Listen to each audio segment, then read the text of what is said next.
Verge left. I'm crying. Verge left onto incoming traffic. Come on, do it. Do it. You know you want to. You want to. You're not gonna get that promotion anyway.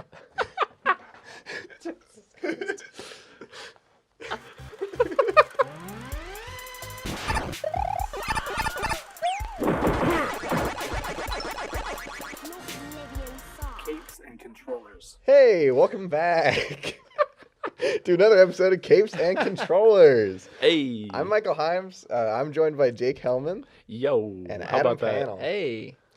So each week we discuss 3 topics. One of them is about video games. One of them is going to be about movies and TV, and the other is honestly pretty much anything else. We try to keep it relatively on topic, though. Ha.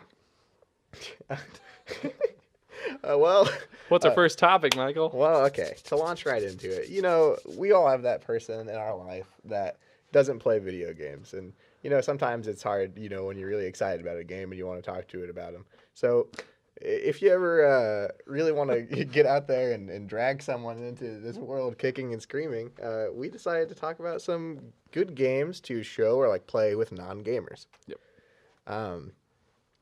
And I found through, like, figuring, like, the stuff out that I wanted to put down, that there are actually a pretty good amount that are, like, relatively accessible. Yeah. Jake, do you have any, like, off the top of your head? Well, I think right now, before we talk about like what this means, you know, I feel like right off the bat we think about like girlfriends and things like that. Yes. / boyfriends. But I think we also want to think of it as like these are the games I was like, yo, I can play this like with my little brother Yeah, when he was okay. like 4 years younger than me or whatever it is. And I'd always try to find these games that we could play together that were simple enough or were cool enough to watch, you know. So I think that's an interesting thing to think about first. But do you have something, Adam? Do I have something? Yeah, do you have a He's got an game? expectant look on his shoot. face. Okay. You did. You were looking kind of expected, but otherwise you can pass it off to me.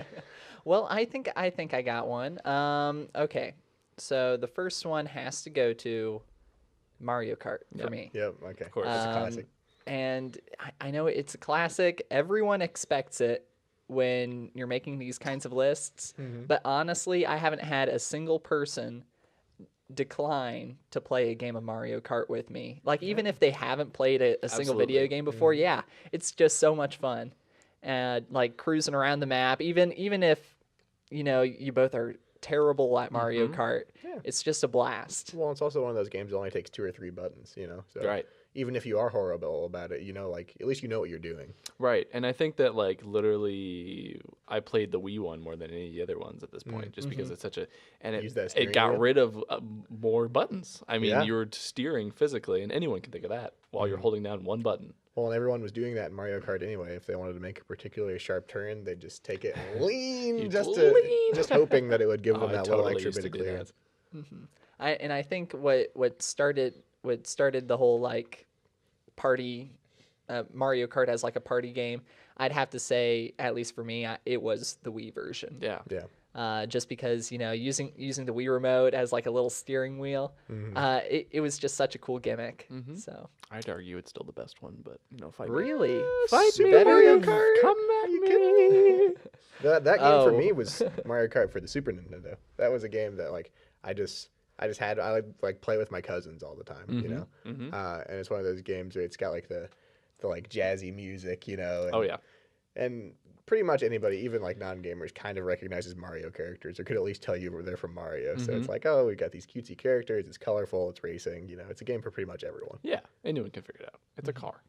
We all know what those are. It's a car. Figure it out, 8-year-old. T.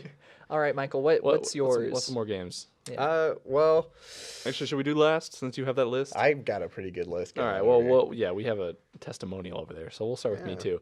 First person. So yeah, the easy one, is Mario Kart. We don't have to go one at a time. I'm just gonna go through a little bit of them. But yeah, party games in general, that's what they're for. They're made to be open. And I have like a special affinity for party games. I don't know what it is about me, but I seek them out because I think that's one of the best parts of gaming is playing games with other people. And that died for a minute there, and that made me really sad. Yeah, couch co-op is kind of it was almost extinct for a while. It but was. It's sort of coming back. Yeah, I think it is. I think it definitely is. Games are looking for ways to include it again. Oh yeah. So like these have always been something I looked out for. So of course Mario Kart and Mario Party and just Mario sports in general are always great.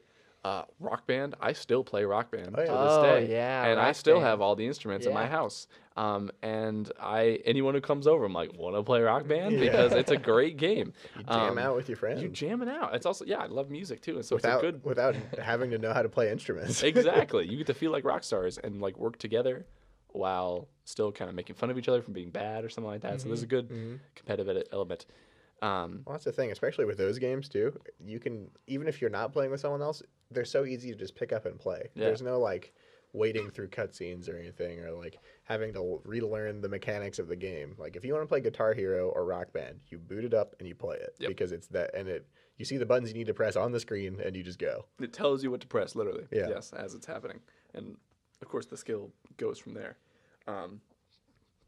But then, so like I say, I seek out these games a lot, and I think my favorite one though that I've really found, and I seriously think this is the best party game ever made, maybe besides Mario Kart, is Overcooked.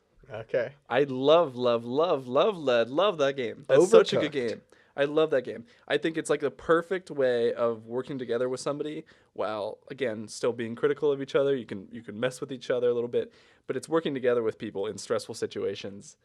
If I remember And- correctly, is that one just 2 people? Right? It's just It could no, Come it up could with be as another many as you want. I think Really? I think 4 is the max. But so I've can I almost bring my exclusively 10-person group. well, and that's the other thing too is it's literally just like you said. It is 2 buttons. Yeah. 2 buttons and a joystick. Yeah. And so you can literally with the console, at least you can split your controller in half. Yeah. And one can do this side of your controller, and one can do just like Mario Party 6 did. Anyways, and it's just that's even more fun to be forced to sit next to somebody this close. You're arm to arm with the person. You're Adds to the fighting with them, tension and you're of like, it. "Stop doing this!" And you're like shoving them aside. It's so that's good. great. It's so good. And it's so deep, and it really gets harder, and it's a hard game too. So you can really, like me and my roommate, really got in a rhythm of like trying to beat it, all the hard levels, but you can still work at the easy levels. So, So Overcooked, I've heard of it. What exactly? I guess is I it didn't about? explain what it is. Yeah. So the game is that it's almost like Cooking Mama in a way. You're trying to cook meals essentially. And so it's combining Cooking Mama and Diner Dash. Okay. You know that game? But you're working together, right? So you have to make soup or whatever. So you need to come over and chop up some onions and throw them in the pot. And like, you put all these ingredients in the pot, and then you have to catch it before it burns, before it catches on fire. And you have Right. to set it out. And you can't be late. There's orders that are showing up at the top of the screen. You have to do it at a time. And so you have to work together with people to try to figure out these systems Interesting. of how to be faster and how to be more efficient. Okay. It's one of those games that's, like it's built to be a real test of a relationship with a person. Oh, you're absolutely playing it is. Yeah. with. You're It's going to be definitely- screaming at each other. And It the gets difference at stressful. the end is if you still actually like them or not after you scream at each other. It gets stressful, but I think it's fun, and I think it's really, really, really well done. These might so. be some potential bonding activities for us in the future. Yes, I'd love to play Overcooked with all 3 of you. So Okay. that's my contribution. I think that game's so good. So I'm a semi unique case on this one because like I have a firsthand account of what it's like to drag someone kicking and screaming into the gaming world. Before I convinced her to get an Xbox One so that she could talk to me and play games with me, the last console that my girlfriend had played was an N64. And that was mostly watching her dad play like Ocarina of Time and stuff like it when she was a little kid. And so obviously like it was a pretty much brand new experience for her. And I definitely made some mistakes off the bat trying to like think of games that a non-gamer would want to jump into. I remember it's funny because at 2 different times, I got her Fallout 4, and I got her Skyrim. Jesus. She hated Fallout 4. Oh. It was just too much going on. That's fair. She she complained about the ammo scarcity because she ran out so quick because like she's not as practiced. Right. When you start out, if you're a completely new person trying to to think about like video guns. games and especially like a shooter, And first-person shooters, I meant. yeah, Specifically. it's tough not to miss a lot and waste all your bullets. And so she ended up in a situation where she was stuck in this town and like this encounter was going on, but she had no weapons or ammo to fight back with, and so she's got super frustrated with it and didn't like it at all. Fair enough. Skyrim was the exact opposite experience. She loved it and still loves it. She hasn't finished it yet. She's like still roaming around as Skyrim is. Yeah. That's what you do. And it was amazing to see how much of a difference because these are both like you can swap between first and third person action RPGs from Bethesda. Right. Not that big of a change. Yeah, I was like the Elder Scrolls series is like it's like Fallout, but it's medieval and but she loves it. She loves to run around in like full plate armor with a great sword and chase people down and swing at them. Okay.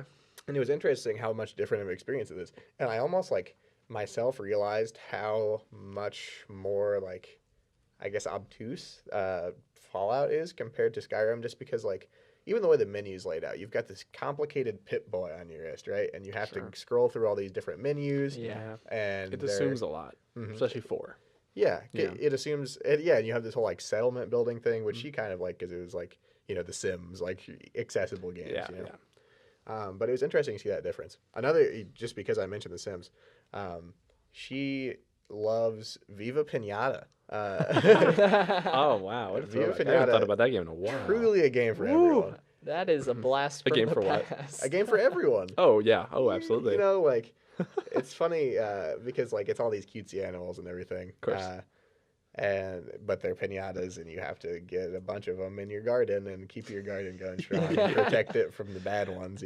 Yeah. That's so interesting. She gravitated toward that. well, I mean, it's it's funny, literally too, Farmville. because she's a very, very organized person. So like to her, everything was like perfect and in order. But like to me, I'm seeing like a future like dystopia. Like all the animals are in these like small, like spatially efficient like fences, and like everybody's exactly where they should be. Oh my And like God. meanwhile, my garden is like they're all like roaming free, and I'm like, you do whatever you want, you little mouse, And it was so interesting to watch. Like she does get that like, oh, look at these cute animals, but she has this desire to protect them so badly that like the organizer in her kicks in, and she's like, I'll keep them safe at all costs. You don't have to be happy as long as you're alive. Motherly instincts. Yeah. Yeah. Because she was once devastated before the whole like hyper organized that like one of them got sick because one of the sour ones came into the garden and like left some like poison ivy or something, right? And it got sick, and then the doctor didn't show up in time, so the pinata like died. It broke open, and after that it was full like, all right, guys, I hate to have to do this to you, but it's time to get down to business. But she loves that game, especially, and it's a good one because it's so casual. And you can actually play it 2-player. It's not like split screen or anything, but like you have to stay on the same screen with your cursors. But you can play that game with 2 people, which I thought was cool. I don't think I knew that. Yeah. And it's cool to be like, yeah, we're growing a garden together, we're taking care of all these animals and like deciding what we're going to get next. It's some real couple Deciding stuff. which ones to like let in, and they're like, ooh, this one fights with the other ones, so we're going to keep that out. He's nasty. And I thought that was fun.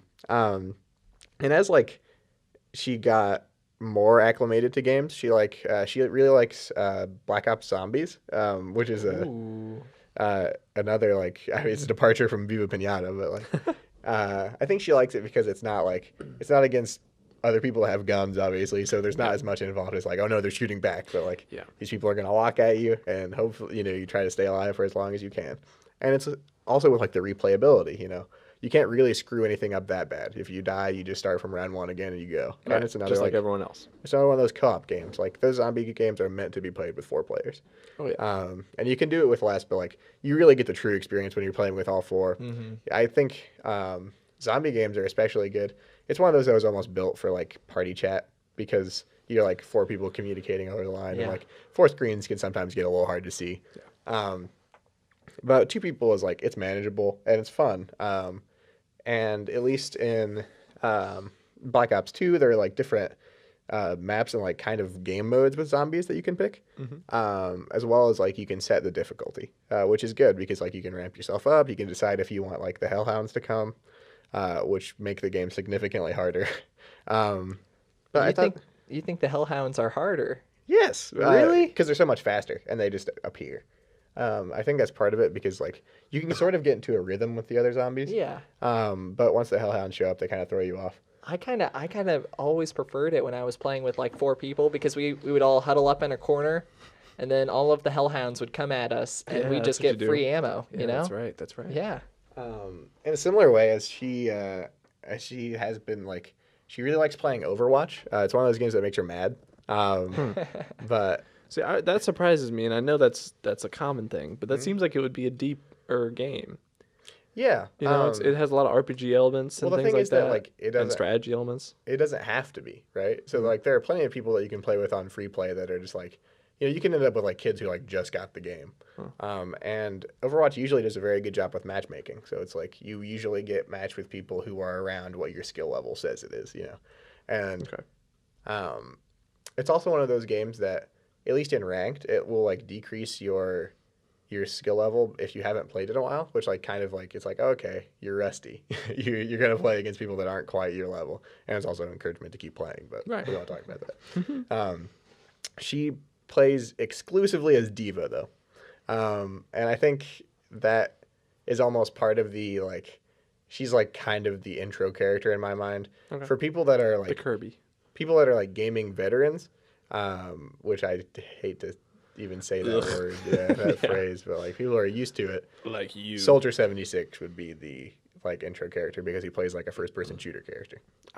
He just has an assault rifle and he can shoot rockets sometimes and he can sprint. And you're like, okay, he's a first person shooter character. Diva is in this mech. She never has to reload, so you can just hold the fire button. She has like, she can fly. She has some of the highest health in the game, and when her health gets too low, she ejects from the pod, so you have like a chance to eventually get back to it. Wow.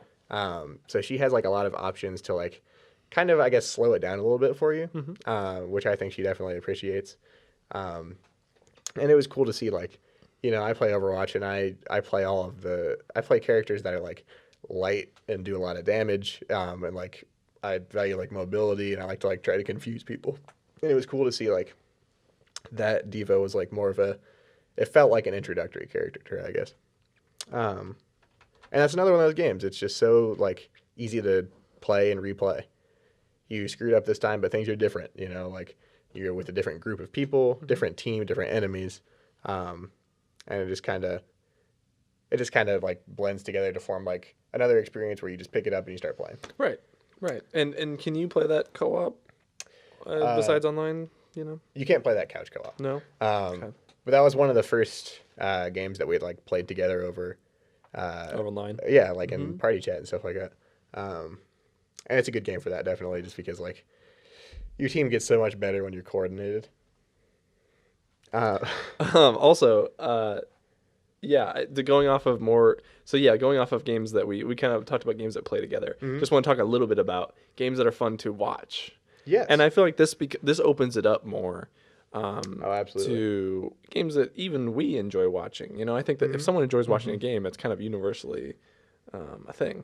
And that's why a lot of these games and why Twitch is becoming a thing and why a lot of these games do so well on Twitch and YouTube and things like that. Yeah, absolutely. And so something that I was thinking of, for one of my favorite games, again, and then this is also one of my favorite games, period. So it's not surprising for me to say this, but Life is Strange. Okay. Is a great game to play with a significant other or a friend or a younger sibling because it's about decision making, and it's just like watching Bandersnatch or something with somebody, where you sit there and go, "Ooh, what do we do?" Yeah.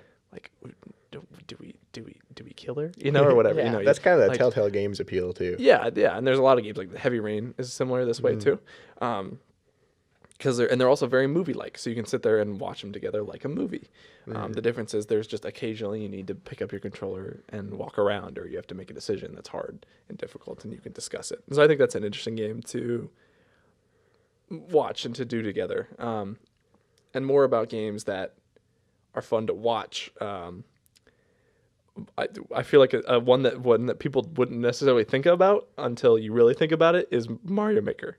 Mario. Yeah, Yeah, my voice was cracked there. But But people love to watch people play it's a levels fun, made by other it's people. a fun game. Well, first of all, just watching Mario for some reason, it's kind of fun to watch someone play Mario. Yeah.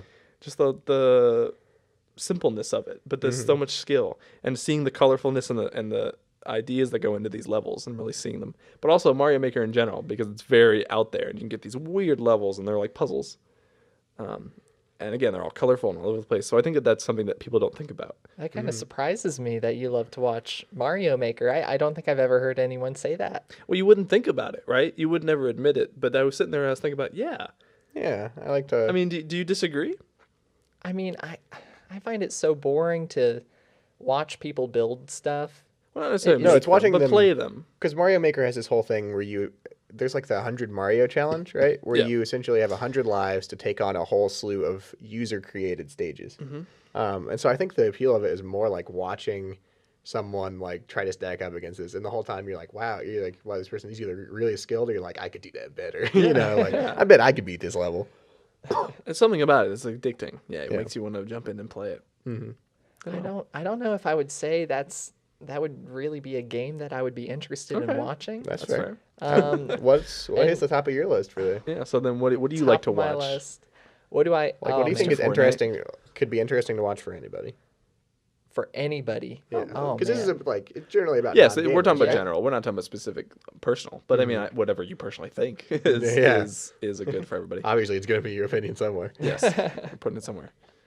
Well, I can't help but be a little personal with this pick, and watching games games recently have become more entertainment, and they Especially with like esports and stuff. with like esports, Right. yeah. Yes. Yes.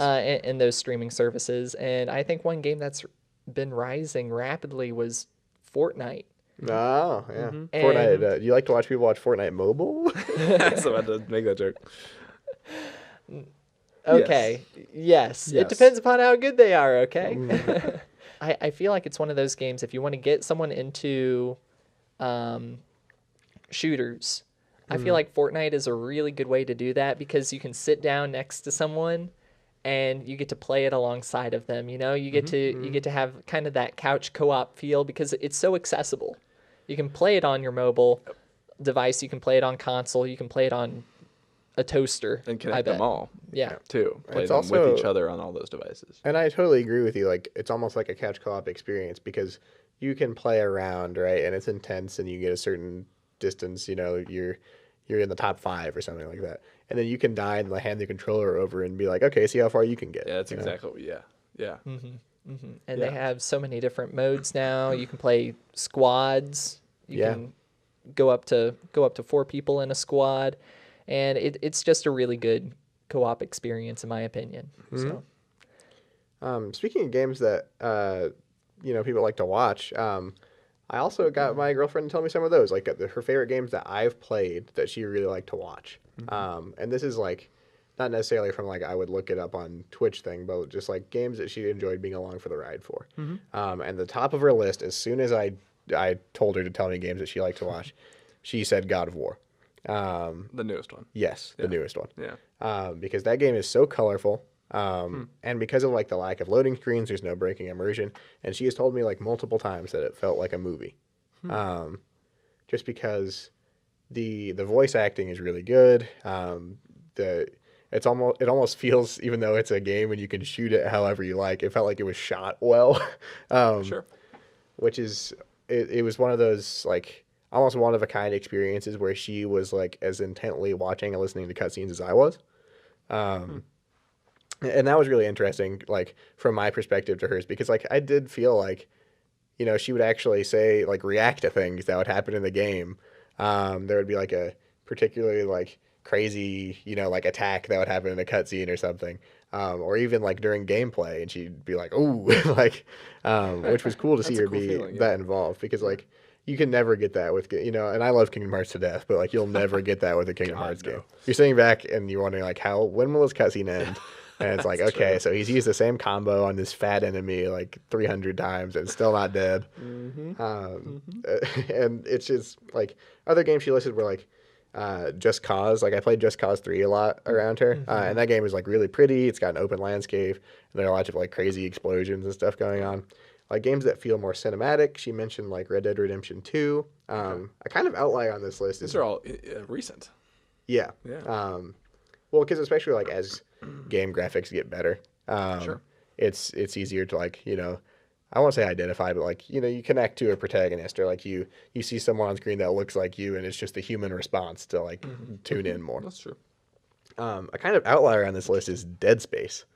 Ooh. She liked watching me play Dead Space. She said she wasn't scared by it because it was more of like a removed experience. Because it's definitely like the jump scares in that game were more targeted towards like oh, I just jumped and almost dropped my controller. Now I have to you're like scrambling and you move so slow. But like you don't get that feeling as someone watching. Like she specifically said like I wasn't scared by it, but I did like watching you play it and like all the crazy stuff that the necromorphs were doing and like as the plot sort of like develops and you get these like weird hallucinations and stuff. It's very cinematic. I can totally see that. Yeah. Well, and especially like how the ending builds in that game. Yeah. Like the climax of that game is like this huge, almost a very cinematic experience. It's very much playing through a horror movie. As far as like the stylistic side, she mentioned Super Hot as well. Oh. Which is another recent game, and obviously those people don't even look like people because they're all polygons. Yes. But that game has so much like style. Yeah. Because the whole premise is that things only move when you move, so it's all about like dude pulling off these crazy things, and then it shows you like a replay at the end in real time. And it had like the weird like invasive cutscenes where it's like we know what you're doing. And she found that particularly cool, which like I think it's interesting like the mix of games that she gave me, especially because some of them were like these moving cinematic masterpieces that we've got like Super Hot, Right. Very abstract. And I think like that shows that like it's not about like oh this game's really pretty, like it's something a game has to have that special like attention getter, Right. like you feel just as involved whether you're playing it or you're watching it, which I think is like especially for non-gamers, like a gamer can watch any game that they're interested in. Like I can watch people play Smash all day and be like, wow, how do they do that? I want to figure out how to. Well, because you played it do partly that. too. Yeah. Yeah.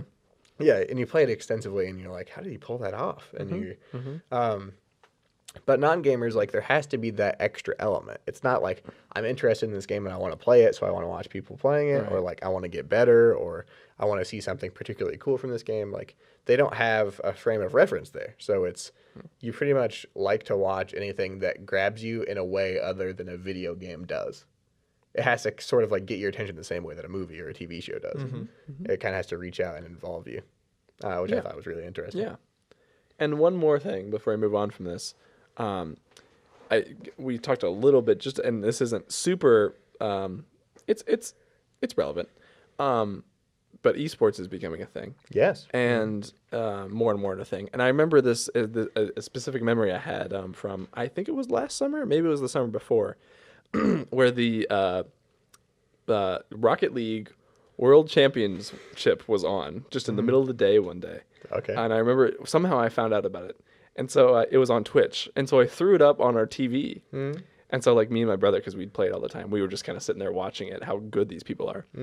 And it just kind of played on, as a normal sporting event. And like family started to come in, they'd sit down, like, what is this? And I remember my dad would come in and go, what are you watching? Like, why are you watching someone play video games? This is ridiculous. He said this, and he would sit down, and then slowly, by the end of the game, he's like, go, go, go. Oh yeah. He's like it was a real sporting event. We were really sitting there cheering on people, and it felt like a football game or like an NFL game or an NBA game or something. That's so cool. And it was very cool. It really was a moment where I was like, whoa, this is what esports is. Yeah. Like this is what it's trying to become, and it is working. Well, and Rocket League is such a shining example of that too, because it's the perfect blur of a line where it's like it's not Madden, but like it's clearly a sport, being done with that cool like video gaming aspect. And there's skill to it that like when you watch football, someone's sprinting down the field, at whatever miles per hour, and you're like, oh my god, that guy's fast and he's huge and his muscles, he can tear down these people. Like I could never do that. In the same way that you see these Rocket League cars, they're flipping and they're like doing these crazy tricks, and you're like, I They're could pulling never off do this that. triple axel save, and Yeah. I'm like, oh, And they're all on the same level of. have I this actually high- played this game? Exactly. Right. Just like you can go out and kick a ball, or a soccer ball around, but you can't do these crazy spins and everything that they do. Yeah, you're not in- pulling off in like a ML. bicycle kick. Yeah, exactly. And so it's a whole new entertainment, and I think that that's an interesting piece to put into this conversation. Yeah, like how esports, and it becomes like it reaches out to that audience more. I had laughed at esports honestly when it first happened. Me too. Like because I was like, too. esports? Are you serious? Right. Like Horrible name, by I the way. get that it's Still horrible. Oh yeah, because it's definitely not sports. Like I get what you're going for, and I get that you probably sweat while you're playing it because it's intense. But like esports, I'm not so sure about. Sure. Especially with like how far sports have to go to be actually qualified as a sport. Like, Right. And we're like esports. Here, I just throwing it out Here's there. Yeah. here's the game where you hit controller buttons, and now it's a sport. But I kind of laughed at it because I was like, okay, I see the gamers are coming out, and we're gonna show how cool we are, and we can fill a stadium with people that want to watch us hit buttons. And I just think it's very like. It's very strange how huge it's gotten because I honestly thought it was a fad that was going to me die too. out. No, me too. And then like news organizations started reporting on it, and I was like, Yeah. huh, esports is real. It's real. There's And so much then, money like, in it. You'll see, I think, you'll see, those little like Snapchat stories that different organizations put out. You'll see like sports, and one of like the play of the day was like, it was something that was happening in a Smash tournament that day. Really? Yeah, and I Was was it like, ESPN. I the think so, top 10 yeah. plays? Wow, And I was like, what? that's very cool. It's like, well, that's crazy that they're trying to modernize like that, and that they're like even reaching that audience. Yeah. And it's definitely like helped. I feel like at least get non-gamers interested in what goes on in games. Yeah. Yeah. Absolutely. So. All right. Well, after spending way too long on that topic, we're gonna talk about the best fight scenes in movies and TV. We got these usually probably between two buff dudes, and then they squint at the camera. One of them is Asian. So yeah, sometimes. And they're always angry. They're always angry. I kind of want to kick this one off because I was really excited to talk about. As soon as we mentioned this, we were like best fight scenes in movies. I immediately was like, oh, does it have to be just movies? Can I do TV too? Because I love the fight choreography in Daredevil. Really? That show is so good. Yes. And it kind of showed like when stacked up against like Iron Fist. I didn't think the fight choreography in Iron Fist was very good at all, and I was honestly more blown away by Daredevils after seeing them both because I was like, wow, they did a good job on this, and they spent a lot of time because they do a good job of like showing how visceral, the fighting is. Like it's very, people get tired, and like you see like the hits like that they land on each other feel very solid. And I guess the shining example of Daredevil's fight scenes is in season 3, the one shot super long prison hallway fight scene. Yes. Classic. And there's memes everywhere about how Daredevil can beat anybody if you put him in a hallway. But that scene was amazing. Yes. And it felt very intense because you could tell that the actor it was written to be like definitely Daredevil too, but you could tell he was getting tired. He was like breathing more heavily, and like the hits felt like more sluggish, and he was like doing more desperate things to take people down because he was running out of energy. And as it pans through this whole like chaotic scene happening, and he's just trying to get out of there, and it feels like it creates this experience that it exhausts you as you're watching it. Absolutely, yeah. When he finally steps out there, you're like, oh, Right. You can take a Just deep like he breath. is. Yeah, because. And there's even a part where like he takes one guy down and he just stands there like, like he's just trying to catch his breath because there's so many people being thrown at him. And that show is chock full of good examples. I think the final fight in season 3 with Daredevil and Kingpin and Bullseye is amazing as well. And just like I like how they correlate his different like emotions, like how he's feeling at the time kind of correlate to how he fights. Like there are times when he's feeling more like, oh, the world doesn't need me, he's more bitter, and you can tell because he starts fighting more brutally. And there's like the end of that last fight scene is like so big and emotional, and it totally comes through with how he's fighting. That scene, the last of that season was good in particular because it also showed like one of those famous like hero caught between a rock and a hard place, because he was trying to fight and take down both Bullseye and Kingpin, but he had to also stop them from killing each other. So it's like, oh crap, he's the hero. He has to stop them from being lethal, but he also is working on taking them down as well. Which I thought was cool that it translated so well to like a television medium. And I guess like movie wise, as far as mine goes, I love the elevator fight scene in Captain America: The Winter Soldier. All that's the good so ones. and hey, they just throw the ones that stood out to me. And The Winter Soldier is one of my favorite Marvel movies. But it's so, even the way it starts is so cool because he looks around, he notices everybody's kind of tense, and he knows they're about to jump him. So he looks down and he says, "Before we get started, does anybody want to get out?" It's like, oh yeah, That is a cool moment. And it's like it's cool because he's in such like a claustrophobic close space, and you can tell he's like pivoting around people and like trying to use their weight against them because he's hopelessly outnumbered.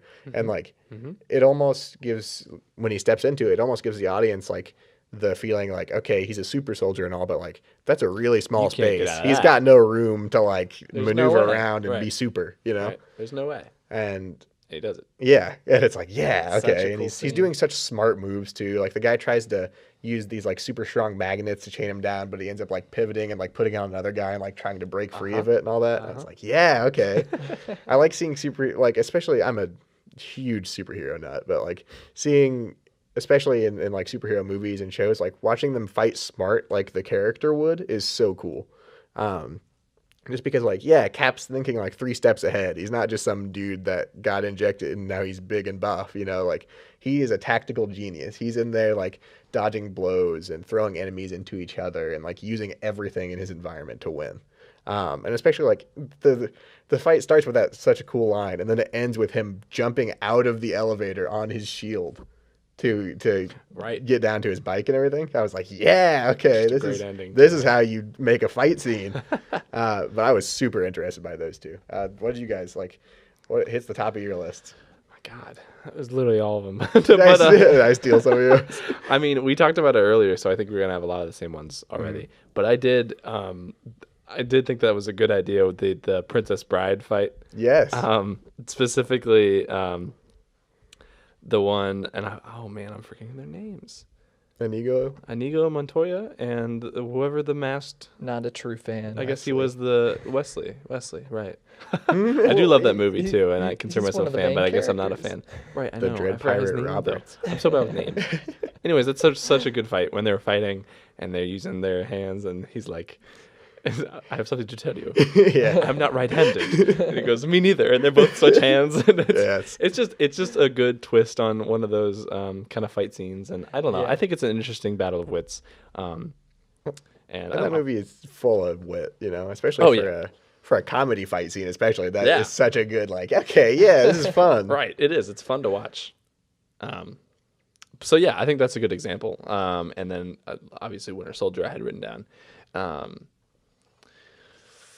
And then of course we talked about it earlier too, but can't forget those Anchorman fight scenes. Anchorman. Yes, Oh my they're so over the goodness. top. I'm going the comedy route here, but both of those are just over the top funny.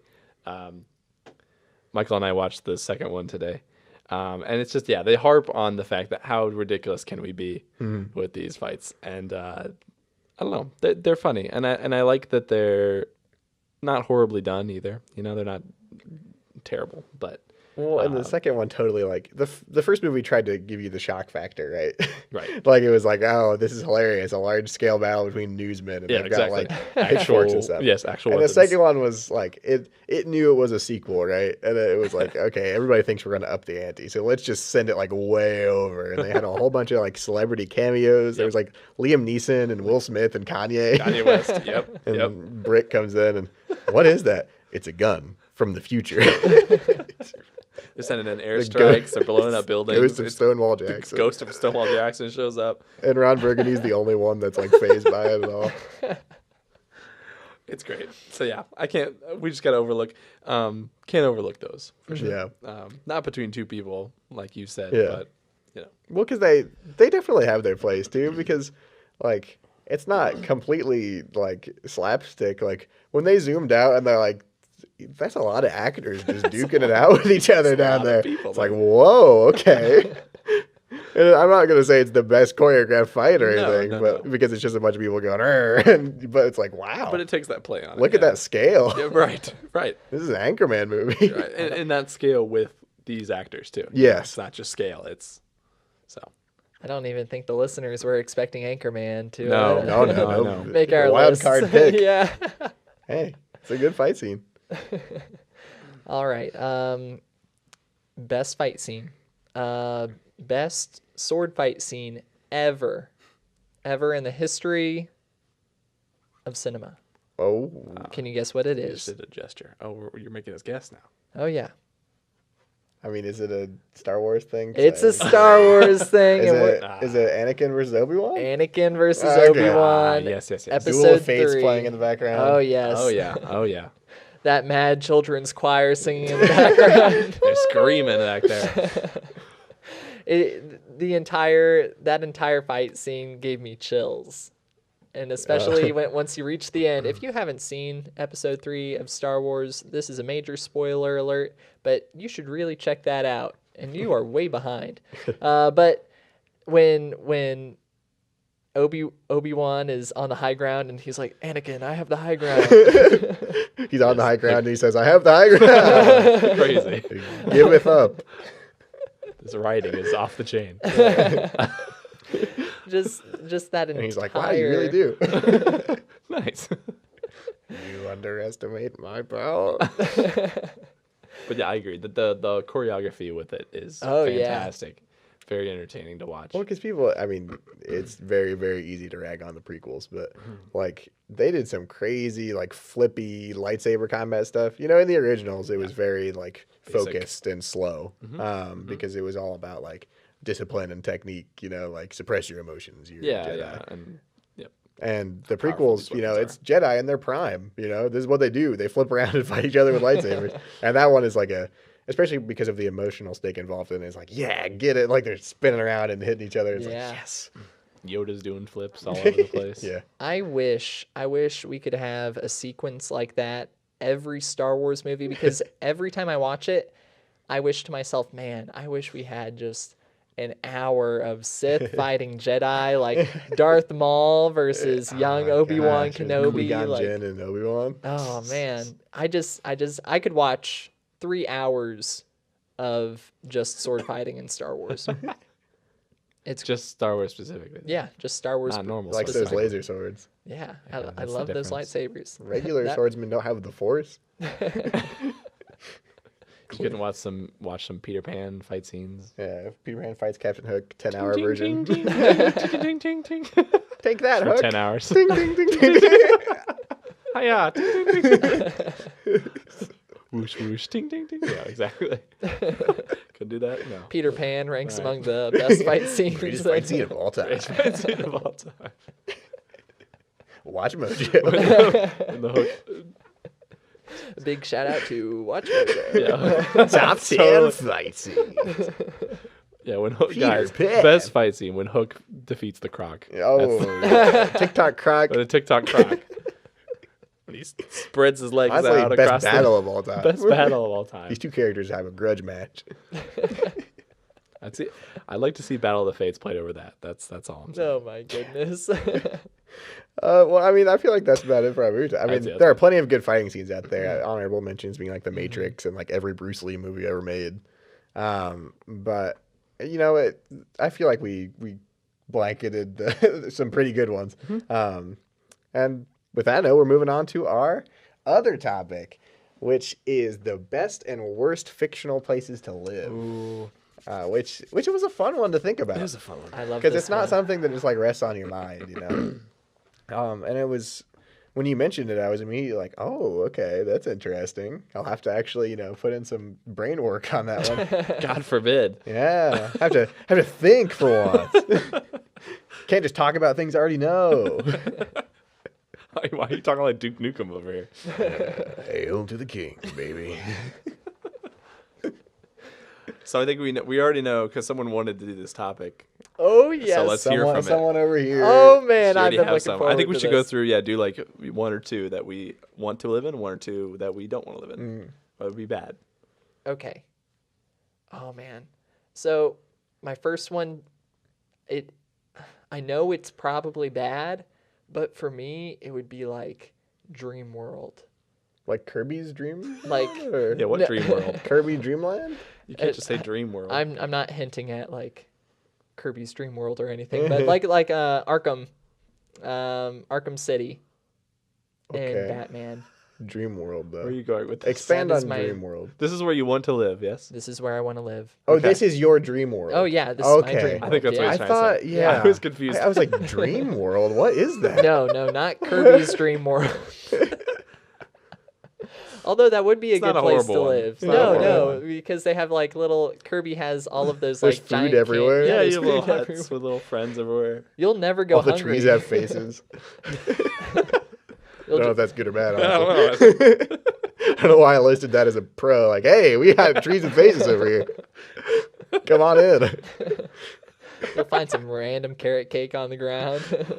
Someone just left behind. But anyway, Arkham City, huh? Arkham City, yeah. Okay. And just like the DC universe in particular, but Oh. You want to live in Gotham? Some Gotham. quarrels already with this. Gotham would be like my dream place, my dream vacation. It's a little, I know it's strange. The funny part of that to me is because that was my one for worst place to live. Really? Because everyone dies all Yeah, the that's time in the Gotham, and everyone is DC poor, in and general. drugs are everywhere, and supervillains kidnap people all the time. Guys, let me tell you. Okay, when I was growing up, I saw Robin, And you wanted to be Robin. and I wanted to be Robin. Tweet, tweet. So that is the sole reason I did gymnastics as a child. Oh, okay. Yeah. You were trying to get Really? limber enough to be I Dick was Grayson. trying to, yeah, okay. that was my dream as It's a like kid. if I join the Flying Graysons, and then my parents have an unfortunate accident, Batman's probably going to show up at some point, right? That would be just that is heaven for me. Like when I pass on from this life, I will go directly to Gotham City. I'm not sure if that's good or bad, but you know, my dream has always been to meet the Batman. Gotcha. So like with living in Gotham, is this like with the stipulation that you are Robin, or like are you fine being a regular person that lives in Gotham? Oh no one wants to be a regular person in Well, Gotham. that's the thing. It's like about the fictional world to live in. But yeah, well, what are the odds? If I could you know? pick a world to be a famous superhero in, then sure. Right. You know? Sure. I mean, of course I'd be Robin. Would you live? I've been training for it my entire life. That was a given, Michael. right? Would you live as a random person in Gotham? Like just for the chance to see Batman? Would Yeah. you- Okay, Right. Jake. This is where the test comes in. Is it Okay. worth it to you? I don't think statistically I would be an everyday citizen. Right. Yeah. I've been training for this my entire life. So, okay, You might be one of those imposters. you with know? the probability that I don't become Robin, no. Okay. You probably wouldn't want to live in Arkham. Crime ravages the streets. There's drugs everywhere. Yep. There's a clown, and I hate clowns, that just terrorizes the city. So yeah, it's a terrible place to live. But since I'm Robin, I mean, dream come true. All right. Do you have a bad one then? A bad one. Okay. Oh man, I had it, but I lost it. It's Okay. probably Gotham. But Yeah, it's probably it's Gotham again. probably Gotham. But Michael, since mine can't come to mind right now, what's your best place and worst place to live? Okay. So my best place, and this doesn't necessarily say like where I would want to be a superhero or an important person, but and this is a kind of off the wall pick. So I'm interested. the universe of My Hero Academia, which is an anime. Welcome to Weeb Corner. But, and I didn't want to say this either because it's such like a not a famous, mythical, cool place to live. But 80% of the population's got superpowers, and that's the only world where I would statistically be like most likely to be born with a superpower. And I'd be like, yes, please. And you know, As far as worst goes, like I really fluctuated between picking like a Marvel or DC universe for best or worst, because the plus is that you live in a world with superheroes. That's amazing. These people are out there doing it. They're like super celebrities, because they're larger than life because they're literally like larger than life. But you also like. And, like, usually if you're in New York, you're probably pretty well covered in the Marvel universe, at least, because all the superheroes live there. And so, like, every other street corner, there's got to be somebody, like, oh, look, there goes Prowler, like, running by the street. And then, like, Doctor Strange flies by. And it's Right. like, oh, wow, okay, there's a bunch of people here to protect me. But also, because there's superheroes in all these populated places, they're most likely to get attacked by otherworldly threats. And a lot of people... I also balance like which would be worse to live in, Marvel or DC. And I think Marvel would probably be worse because Marvel likes to do this thing where they like to do guilt arcs with their characters a lot.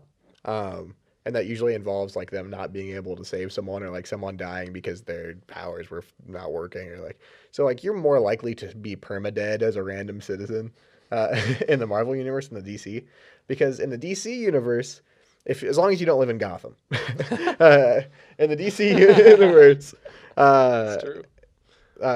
If there's ever like a lot of people dying, it's like a Justice League level threat. And if enough people die, it's going to get reversed by the Justice League because they're not going to have this whole long arc about like the Justice League didn't save everybody, and now there's a state that's been wiped off the map. Right. And I was tempted to say that too because it's like, oh yeah, we're protected by the likes of like Superman. He's up there saving the world and Wonder Woman and like we have all these people that are strong enough to fight off like world-ending threats and they're just out there. Which I thought was, and that's why like I kind of fluctuated. But honestly, Gotham City was my worst place to live. Oh, that's disappointing. Because it's just so easy to die. Like he's fighting crime all right, but like he won't let any other superheroes help, and he's got his Bat family, but like he's just kind of like a couple of dudes running around like beating up on the occasional drug dealer. Like Gotham's a bad place to be.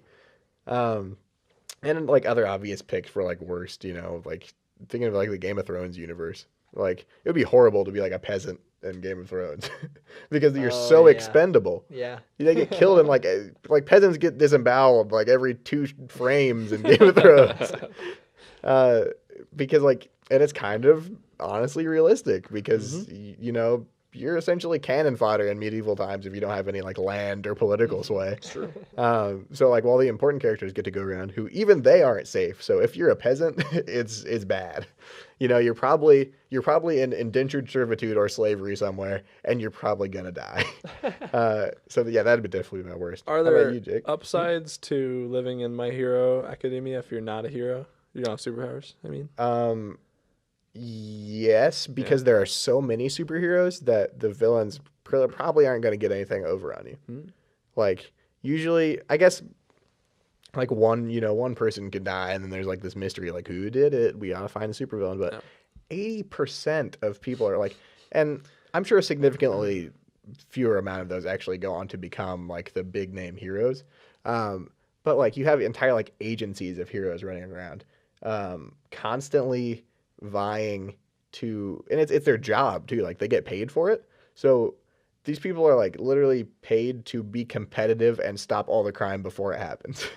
So you're pretty safe, honestly. Like big scale battles will happen pretty often, and I guess that would be terrifying, like superheroes clashing with supervillains constantly, but you're probably not very likely to die because they're all about saving everybody. Yeah, that's a good point. Okay. For mine, I've been struggling with this. This is hard for me. Just because the whole statistics thing is what trips me up usually, because obviously I think in general films are about things that are spectacular. Yes. And not about normal everyday life. One thing that jumped out of my mind right away was To Live In is Inception. Okay. Just because I love that idea of the idea of being able to get into people's dreams and get into their brains like that is so cool to me. And I really like, I remember going out of that film just wanting it to be real, like I want that to be a thing that can exist. Yeah. And of course, like what would I really gain from that? Yeah, like what would I think that's cool. And like the whole thing where the people would go to dream. I don't know if you remember that movie where they would where there's all those people asleep and they would like be asleep for like years, but they would live their whole life in the dream world. I don't know if you remember that. Where the old man walks in there and he's like so they just come here to sleep? And he goes, "No, son. They come here to be woken up," because they go back to their life in the dream world. Oh. It's a whole section of that movie. Yeah. Yeah. So that would be a cool thing. Okay.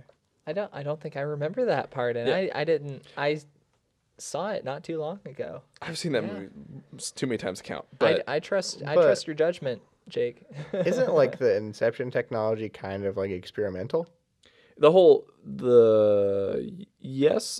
technology is a little bit Okay. So would yeah. like a regular person, And that's the problem. Is like a regular person, I don't know if I would even know about it. Yeah. But I remember being so like, I want this to be a thing that exists. Yeah, Just totally. getting into people's brains is so cool to me, and have the technology to actually do that. Mm-hmm. So yeah, I'd say that. Also, another one where it's like it'd just be nice to know. It'd be Toy Story. Oh yeah. I'd like to think. Can you imagine how terrifying living in the Toy Story universe is? So you're playing with your toys and they bond with you, right? Yeah. But you constantly go back to your room and they've just moved inexplicably. And you ask your mom if she moved your toys, and she says, "No, I didn't touch them." And you're like, "What's going on with They're my like- toys, they're like dude?" little rats. They're just moving around. Yeah. Well, and there's sometimes like in the movies where they have to like freeze as Andy comes into Yep, the room, yep. and they're like in the middle of like arguing Something. or something. It's like, what? Like I would go into my room and be like, "What is happening? Oh my god. Am I going crazy?" Well, I think it's the first one. Remember when Sid's toys like actually act in Yes. front of him to scare Yes. him, and he got scared?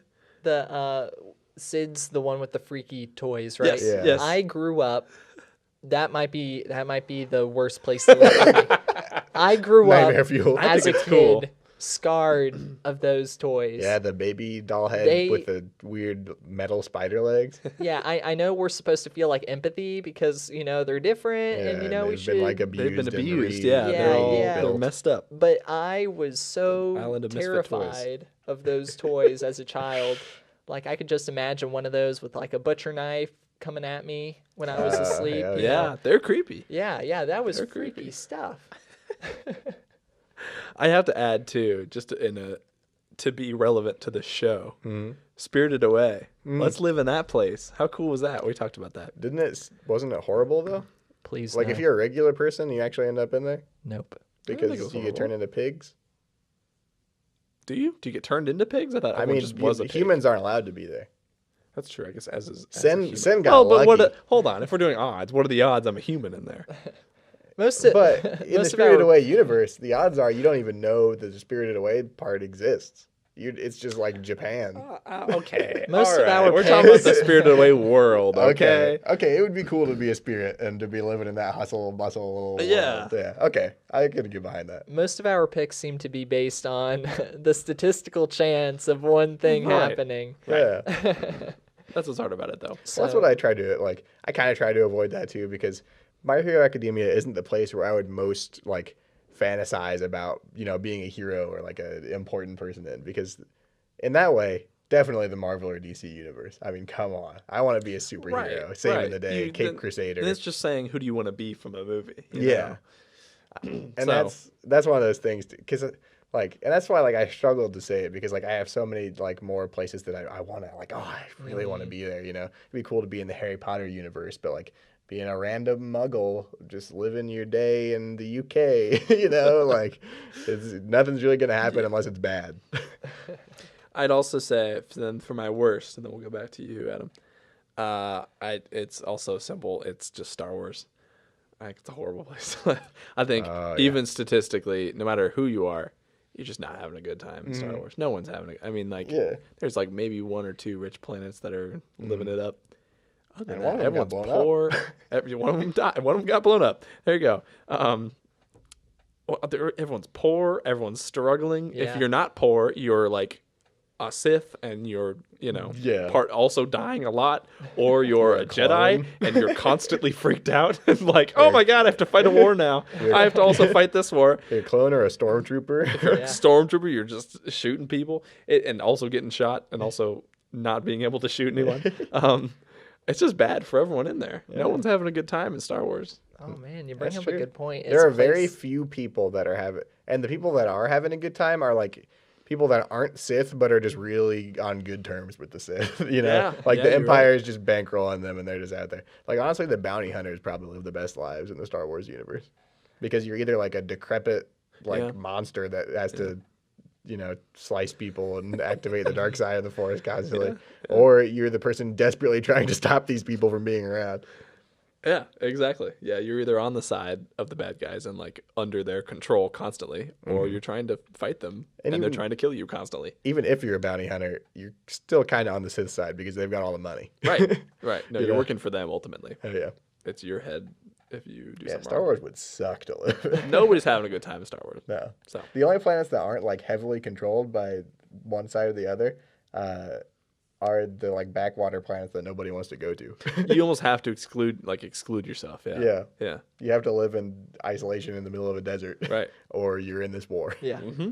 Or well, if you were a good guy in the Star Wars universe, Kylo Ren just blew up 9 of those Federation planets. So Oh yeah, yeah, that's rough. yeah, Well, just wiped out like I mean, that's even the point of this new trilogy, though. Is like Yeah. with Rey, she's just trying to live her life in the middle of She nowhere in the truly desert, and she is. gets sucked into this whole thing. Yeah.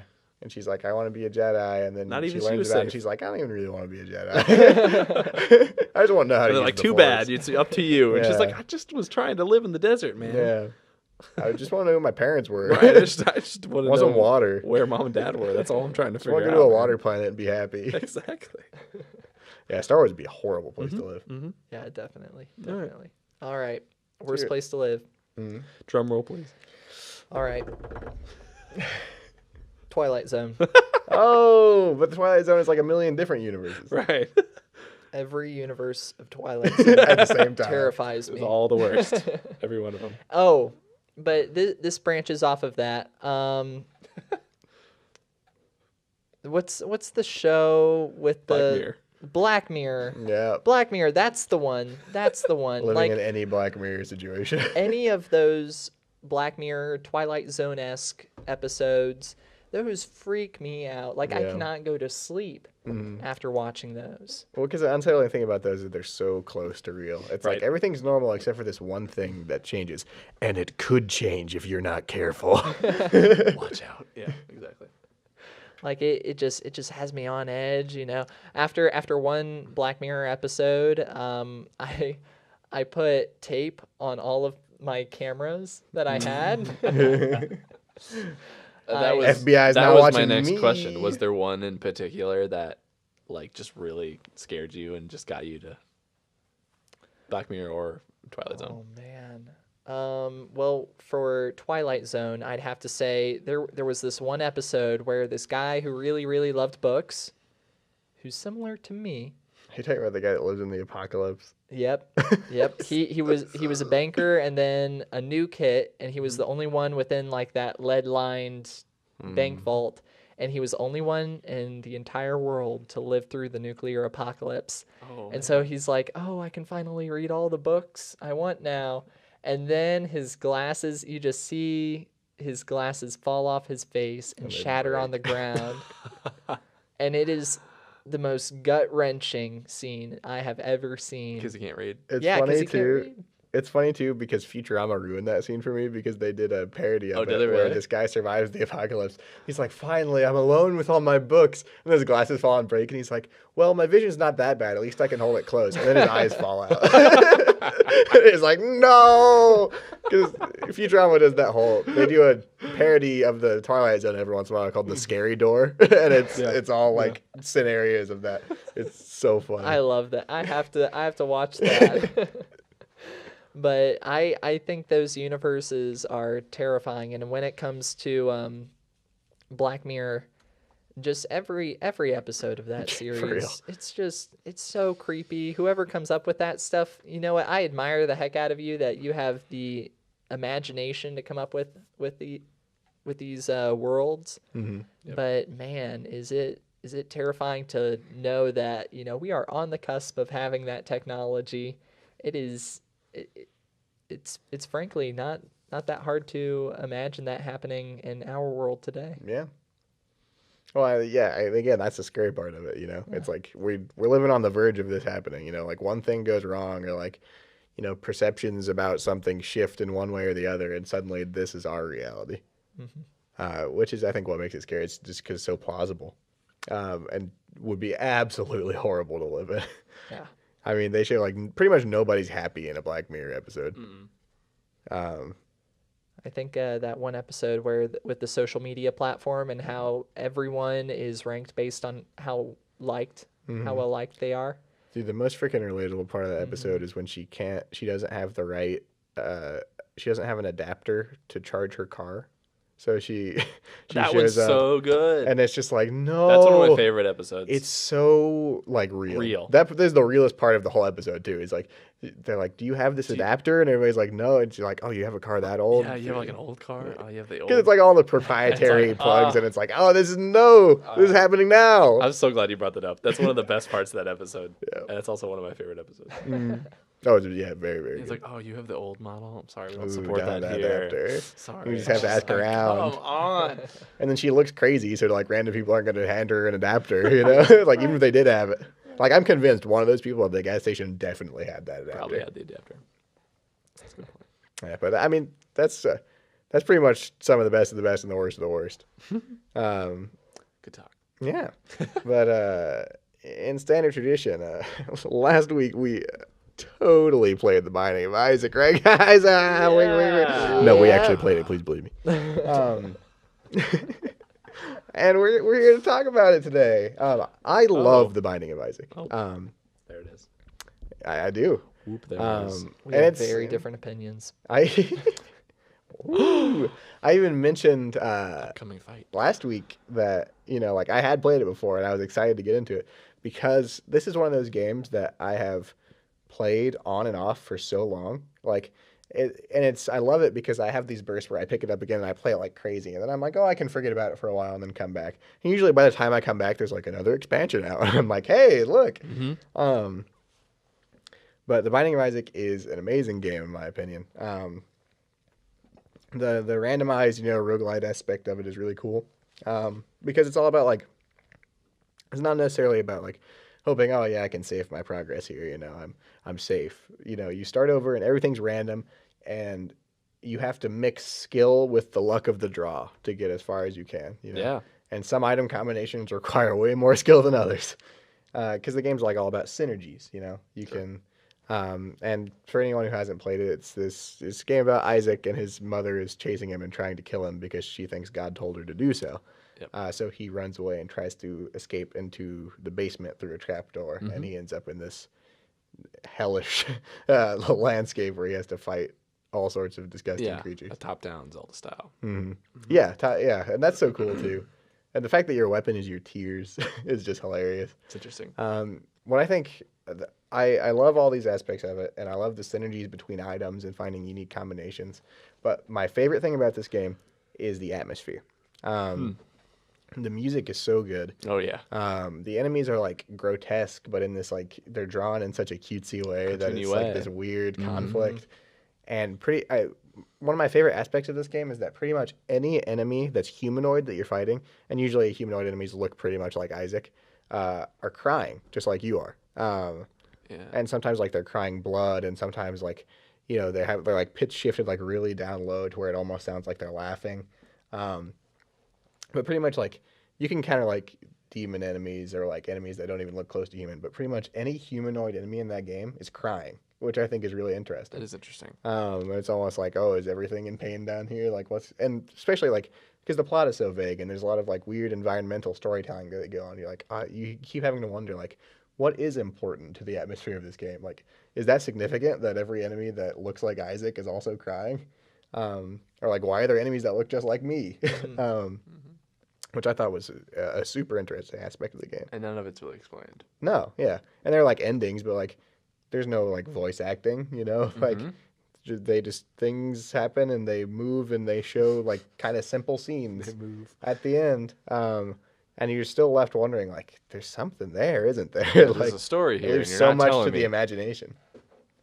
That's definitely something unique about it. Is it's a simple game in a way, you're just going from room to room, like we said, Zelda style, defeating enemies, and then you get an item, and then you defeat a boss. Yep. And you just do that over and over again. It's very simple. The rooms are squares most of the time. Yep.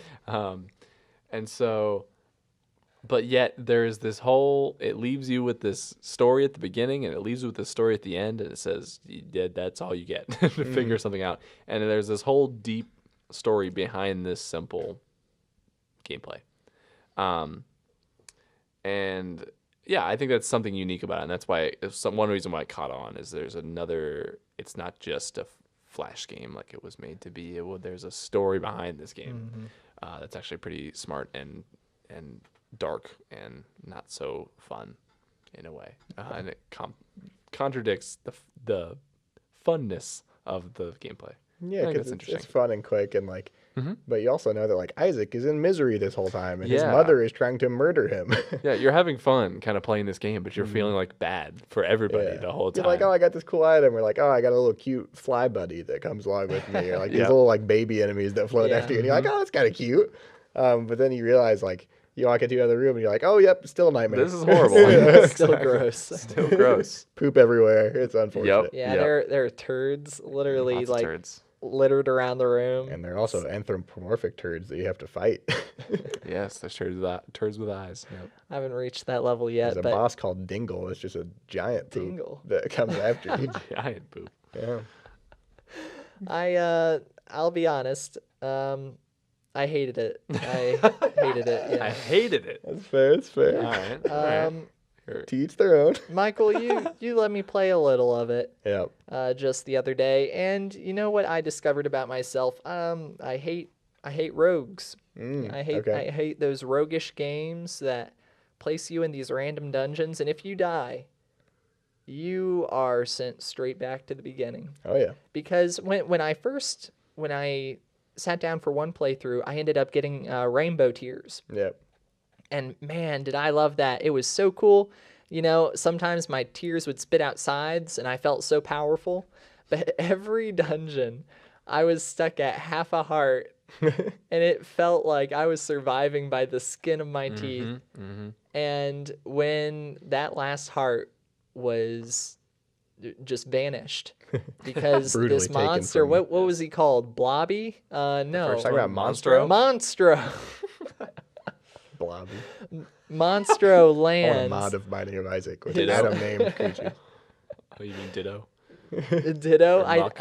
Actually, that I think sounds you fight familiar. Muck in there, yeah. His blood tears. You know, he slapped me in the face with them, and just watching poor Isaac crumple rude. up in a ball. and Yeah, die. Yeah, he does. Like yeah, go into the he fetal does. position. And I go kinda cries. straight back to the beginning of the game. Yep. That was so frustrating. Dropped right back at the beginning. Yeah. Start all over. Oh man, That's how it is. I was so heated. And I get like, I mean, this game is a perfect roguelite. So like, I get why if you don't like rogues, why you wouldn't like it because it's totally like, yep, you died and you're back at the beginning, and you can like make a semblance of progress by like unlocking more stuff or like being able to get further after you beat a boss a certain number of times. But I totally, you know, like for people who that isn't their thing and they want like, you know, tangible progress and to be able to feel like they're moving along, totally get why it wouldn't be your thing. And I'm a big collector person. I'm a Oh, yeah. big you know, RPG, a clear progression. Yeah. Like I can't be a completionist if I lose everything every time I die. right. Mm-hmm. So I like seeing my character, you know, start out as kind of like this Joe Schmo in a small town, and then that Joe Schmo ends up evolving into, you know, a Charizard at the end. You know. Yeah. You know how it is. Um, Joe Schmo becomes a Charizard. yeah. Anyone dreams can come true. Book on shelves Friday. What in the world becomes a Charizard? But I'm a big collector. Even as a kid, you know, I collected rocks as a kid. Did you collect all the rocks? I collected literally them all all? the rocks. Wow. Like I thought rocks were so cool. Any rock interesting on. rock I found, you know, I had a little collection in the backyard for them. Ooh. You had a rock garden? I collected quarters. I collected, you know, a bunch of stuff, and just being able to like complete all of these different side quests and missions and make my character more powerful, but to lose it all. Yeah. just crushed Just my because a soul. poop ran into you. Just because a turd, not anything. ya. Yeah, not anything like looking remotely Scary. or powerful, but a turd. Yeah. That just Brushed crushed my your leg spirit. and, So that's why I'll never play that game Yeah, again. that's definitely something that, and I can see that as an appeal, but I can also, that is something that definitely deters me in a way, because it gets so far in that game. You and get so invested. You get so invested, and then get right back to the beginning, and I'm like, I don't want to play you anymore. Or like I don't want to look at you had anymore. this amazing combination of items. Like I've got the brimstone beam mixed with a thing that makes it orbit around me, so I just have this ring of death around me. Yeah. And somehow one of like those little worm enemies that gets faster when they're facing your direction Oh, yeah. managed to Oh, just no. slip right through and hit me, and I'm gone. It's like you're dead. no. Right, and it's like with other video games, like Mario Maker, I was saying, like you try this level and you'll die. And you're like, damn, okay, well, let's try it this way. There is no trying it this way because you don't get the same items again. Yeah, you there's don't no get this anything way. the same. Yeah, you don't, I fucked it up. Let me try that, let me fix it. There is no fixing it. You just do it again and hope for the best. And they kind of have like an almost way to get around that with seeds. Like they give you a certain number of like a little code that you can put in to get like the same I pedestal didn't know items about and that. the same bosses. I didn't know about that. But I mean, that's not how the game's meant to be played either. No, I wouldn't think so. Yeah. Like it's a side thing. You put it in especially because you really, really, really want to try this Really thing need to one try time it. more time. But like, Yeah. the spirit of the game is okay. Well, time to start back from the beginning. get Time what you to get. climb back up the mountain. Right. You get what you get. Mm-hmm. Yeah. Sorry, guys. I climbed up that mountain. I tried several times, and just sliding back down every time. I will say that Killed I me. don't have I think I'm in the middle of you too. I don't have the appreciation that Michael has for it, but I don't dislike this game. It's a great game to pull out and get frustrated with for an hour and throw it away, Yeah. I don't have the dedication to get every single ending or to try to get all the unlocks and everything like that. But that it is fun because collecting is fun. But it's just definitely something to just throw open and be like, yeah, it's fun to die a couple times. Then you get frustrated and Right. close it again. The more that I play video games, the more that I just want to sit down and relax. Right. And I don't really have time to be invested in a game. That's fair. So when I sit down, maybe it's just for like one session, like with multiplayer games like Black Ops Zombies or Fortnite or just those types of games. I sit down, I play a match, and then I'm like, okay, that's it for today. But I got to unwind a little, and then I'll just head off to bed. But to be that invested in a game like Binding of Isaac, man, I feel like the people who play it, they have a lot of a dedication. I admire that you can persevere through that terrible, terrible game. Jesus. Wow. But man, you know what? Kudos to you. But literally by your standards, that is exactly the game that you want. You sit down, sit you down, play yeah. it for a little bit, and then you put it away. And you'd have to be invested. You don't have to be invested at all if you don't want to be. I guess I want a tiny bit of investment, like personalization, I guess. a little bit of, you want to be able to put yourself into it. You want to step the story forward a little inch and then Oh, put yeah. it away. You Yeah. can't really and do be that with able to Binding of come Isaac. back and be like, okay, that's where I was. Keep going. Yeah, you Right. can't really do that with Binding of Isaac. right. Yeah, that's true. Even when Every you play game's like a new game. zombies in Call of Duty, like you play it with friends and you progress to this level where you have all the best guns in the game. Yeah. And the only thing that, is holding you back is that there's like this horde of zombies at the end of it that just mauls you. But by gosh, at the end of it, once all of your party dies, there's just this huge sigh of relief and you're like, wow, we got that far. Well, see, and I almost feel the same way. But the weird thing to me is the difference to you between like zombies and The Binding of Isaac, because zombies is one of those games where like you have the mystery box, you Totally. don't know what weapon you're gonna get, and you Totally. have to try to get the best ones, and then you try to beat it back until you have to start completely over. Which I think is interesting. Like I almost wonder if it's because of like the less involved, like it's not a first person shooter, you're not right in it. Is that why you see it differently, or I don't know? Yeah. That's a good question. There are definitely a lot of similarities between the two. I'm not sure. I'm not really sure what it is. Are Maybe you just put it's off by the poop. maybe I am put off by the poop. Off by the poop. I didn't really find the grossness of Isaac. Like I wasn't really attracted to like the graphics or anything like that. I still thought it was a really well made game. But with zombies, being able to experience it with another person, I guess kind of offsets, the fact that you have to start over. It's totally fair. Yeah. That's not a feature, right? I'm surprised that's not a thing. Multiplayer. Well, that's where you're wrong, mister. They implemented, I think, in Rebirth. Okay. Well, that's why I said. I'm sure it's a thing. It's not true co-op in a way. So the other person can hit start on another controller, and they'll steal one of your heart containers. Okay. And they're this little baby thing. They're essentially like one of your little baby friends, but they control it, and they can fly around the room, and if they get hurt, they can come back, but they have to steal more of your health. Cool. And it's kind of cool.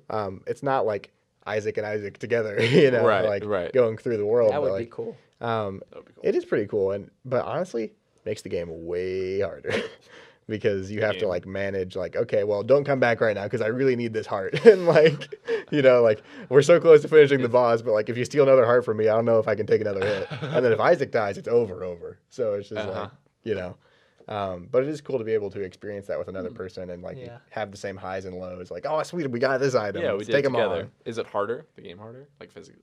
Not physically, but you know what I mean. It's harder because if the person that you're playing with, this game would be perfectly played if the other person was another you. Of course. Yeah. You are my exact skill level and them what know to exactly do. what I want you to do. Yeah. But when you're playing it with someone who is not completely in tune with what you want to do for even for a room or a specific boss, or doesn't know the patterns of a certain boss, it just falls apart so quickly because you have to manage okay, how much of my health are you taking, or where in the room do you need to be to help the most. So it's a cool kind of tactical game if you're into that sort of thing, where communicating where your placement needs to be and how you need to work together to tackle something. Yeah. But it can also be horrible if you just you feel like you can't get a message across sometimes. It's no, this needs to happen or we're going to lose. So, it can definitely be a learning experience, but it's one of those that I guess it's an acquired taste, the co-op of that game It's is. not a girlfriend game. It's not a game for non-gamers. Definitely don't toss it at a non-gamer because it'll make your game harder, and then they will just fly around because the babies fly, right? So they're just shooting around the room and running into enemies just for fun, It's oh no. Okay. Not a girlfriend game. Yeah, but before we wrap it up, next week we're gonna watch the M. Night Shyamalan movie, The Village. And if you remember correctly, this is the thing. That's fun. That was from the trailer. That's fun. This is the movie that a couple weeks ago I mentioned that Adam almost spoiled it for Jake, the entire movie, because I was talking about doing this at some point for our little media of the week thing, and I asked Jake if he'd seen it. He said no, and then Adam walked up and I was like, "Adam, have you seen The Village?" And he said, "Oh yeah, is that the movie where it's revealed that?" And I had to stop him before he spoiled the whole movie. I didn't watch any other part of that movie, just the ending. So Really? Oh well, So you gotta gotta watch the whole You gotta thing. watch the build up for sure. I feel like I have the seen it a luster's couple times, lost. so that will be Yeah, an no, I interesting haven't seen this at all. experience since neither of you have a lot of experience with the movie. Yeah. I think it's a very good movie. It's not one of the standout Shyamalan hits that no one ever is oh yeah, did you see The Village? Yeah. So it'll be interesting to watch. But I think that's all we've got for this week. We'll see you guys around and or see you around the block. And until next time, Doodaloo, dude. until next time, Bring me your cheese pizza, please. Oh my god. It's me. Keep them controllers. See you later. Thank you for listening.